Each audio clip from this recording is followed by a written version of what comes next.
राज्य में एक बार फिर से 1932 आधारित स्थानीय और नियोजन नीति का मुद्दा, ओबीसी को आरक्षण का मुद्दा और मॉब लिंचिंग का मुद्दा छाया रहेगा, क्योंकि सरकार ने ये तय कर लिया है कि जो जो विधेयक राजभवन में लटका था उसको फिर से एक बार विधानसभा से पास करा के भेजा जाएगा। अब इसके कई कारण हो सकते हैं, चर्चा होनी भी चाहिए। क्या लोकसभा चुनाव से पहले ये एक स्ट्रेटजी है कि देखिए हम दो बार उस चीज़ को भेजें? क्या ये एक तरीके का दबाव बनाने की कोशिश है भाजपा पर, या सिर्फ राजनीतिक का विषय होगा? हमारे साथ कांग्रेस के प्रदेश अध्यक्ष राजेश ठाकुर जी हैं। राजेश जी, एक बार फिर आप विधेयक भेज रहे हैं, बीजेपी कह रही है जो संभव नहीं है उसको बार बार भेज के क्या करने हैं? क्या ये लोग कानून संविधान से ऊपर चाहते हैं? नहीं तो फिर भारतीय जनता पार्टी के लोग जो सवाल उठा रहे हैं नियुक्ति पे, जो छात्रों के साथ भविष्य के साथ जो हम लोग चाहते हैं कि अच्छा हो, उस पर खिलवाड़ कर रहे हैं, राजनीति कर रहे हैं कि किस नियम के तहत हो रहा है, तो या तो वो बातें छोड़ दें, वरना जो चीज़ ला रहे हैं उसका समर्थन करें। राजनीति तो वो लोग कर रहे हैं। नहीं, उनका कहना है कि मान लीजिए जो बाबूलाल मरांडी के समय 5 जजों का बेंच ने फैसला दिया, उस फैसले की कॉपी को ना एड्रेस कर रही है सरकार, ना उसके खिलाफ सुप्रीम कोर्ट जा रही है, ना उसको लेकर एक अपना नया लेके आ रही। जब सुप्रीम कोर्ट ने 2007 में ये साफ तौर पे कह दिया कि 1972 के बाद जो भी मामले 9वीं अनुसूची में आए हैं उन सब की समीक्षा की जाएगी, तो कहाँ से उसको सुरक्षा कवच मिलेगा? देखिए, भारतीय जनता पार्टी के लोग अपनी तरीके से बात कर रहे हैं। हमारे भी तो कुछ कानून विशेषज्ञ होंगे जो कहते होंगे कि इस तरह से आइए, इसको किया जा सकता है। ऐसे कोई चीज़ सदन में नहीं आता है। सारे अधिकारी और सब लोग मिलकर के कोई भी पॉलिटिकल बात हो या कोई जनता को लाभ पहुंचाने की बात हो, जनता के बारे में सोचते हैं जब, तो सारे अधिकारी से लेकर के कानूनी विशेषज्ञ सभी लोगों से बात होती है। लेकिन इसका मतलब तो आपके कानून विशेषज्ञ आपको सही राय नहीं दे रहे, तभी तो कोर्ट में हर बार पीट जाती है सरकार। तो ये भी तो है, हो सकता है बाबूलाल जी ने जाकर के सुप्रीम कोर्ट तक पिटवा दिया हो, बाबूलाल जी को वकीलों ने कर दिया हो, ऐसा भी तो हो सकता है। अगर अभी वाले ऐसा हो रहे हैं, ऐसा कर रहे हैं, तो इससे पहले वालों ने तो और बेड़ा गर्क कर दिया था। तो ये तो सोची समझी रणनीति का हिस्सा है। और जो लोग भारतीय जनता पार्टी के लोग चाहते नहीं हैं कि यहाँ के लोगों का भला हो, तो इस तरह की बात करते हैं। समझने दीजिए, सभी लोगों को हम अपने भर पूरा प्रयास कर रहे हैं, उसमें भारतीय जनता पार्टी को कोई तकलीफ हो रही है? रघुवर जी की सरकार ने ओबीसी का एक सर्वे कराया था, आपकी सरकार वो बता पाने में असक्षम है फिलहाल इस वक्त तक कि वो क्या हुआ, सर्वे का नतीजा क्या हुआ? क्या वो सर्वे अभी चल रहा है, नहीं चल रहा है, कंप्लीट हुआ तो क्या हुआ?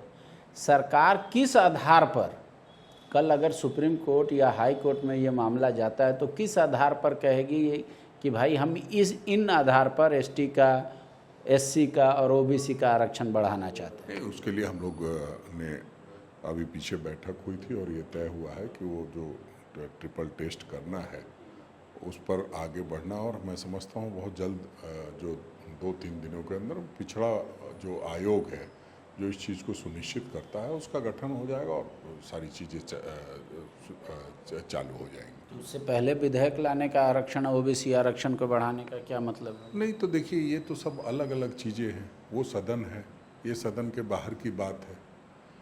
मैं समझता हूँ कि भारतीय जनता पार्टी को इतना पेट में क्यों दर्द हो रहा है कि अगर ओबीसी के आरक्षण के लिए महामहिम राज्यपाल ने लौटा दिया।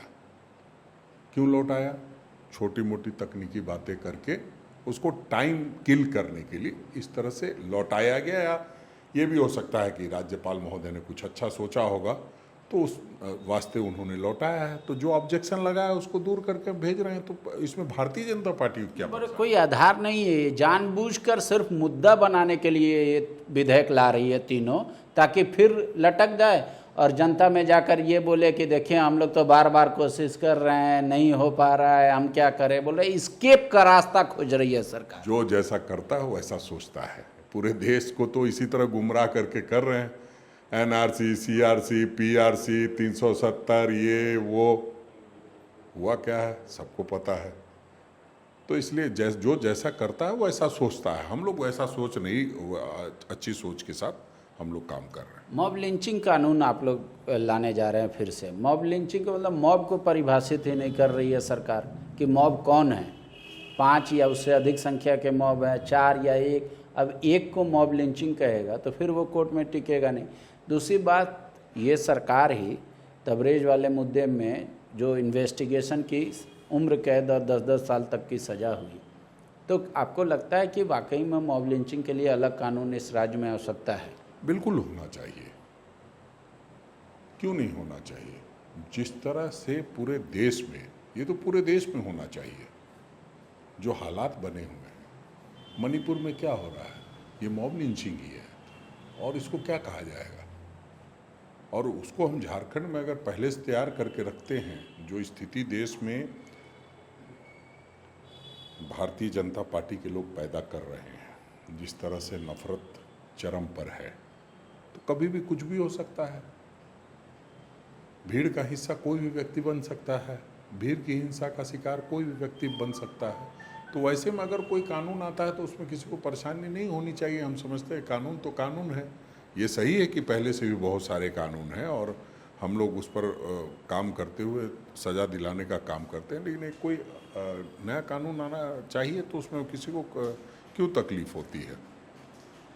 शुक्रिया। लेकिन यकीन मानिए ये तीनों विधेयक चर्चा का विषय बनेंगी और राजनीति का मुद्दा भी, क्योंकि फिलहाल जो परिस्थितियां सत्ता पक्ष, विपक्ष और राजभवन की ओर देख रही हैं, वो सारे विशेषज्ञ ये मान रहे हैं कि विधेयक पास होने के बाद झारखंड से बाहर का रास्ता तय कर पाएगी कि नहीं, वो एनर्जी नहीं दिखता। तो क्या उसी एनर्जी को भुनाएगी सत्ता पक्ष और विपक्ष चुनाव में, या फिर उसका कोई और हर्ष होगा, वो भी हम आपको बताएंगे। शुक्रिया। बायोम जो है मेडिकल प्रिपरेशन का एकमात्र संस्थान, जहां है complete digital classrooms, video lectures, student tracking system, library facility and 100% result oriented rankers batch. Biome Hinoo एवं नगरा टोली, रांची।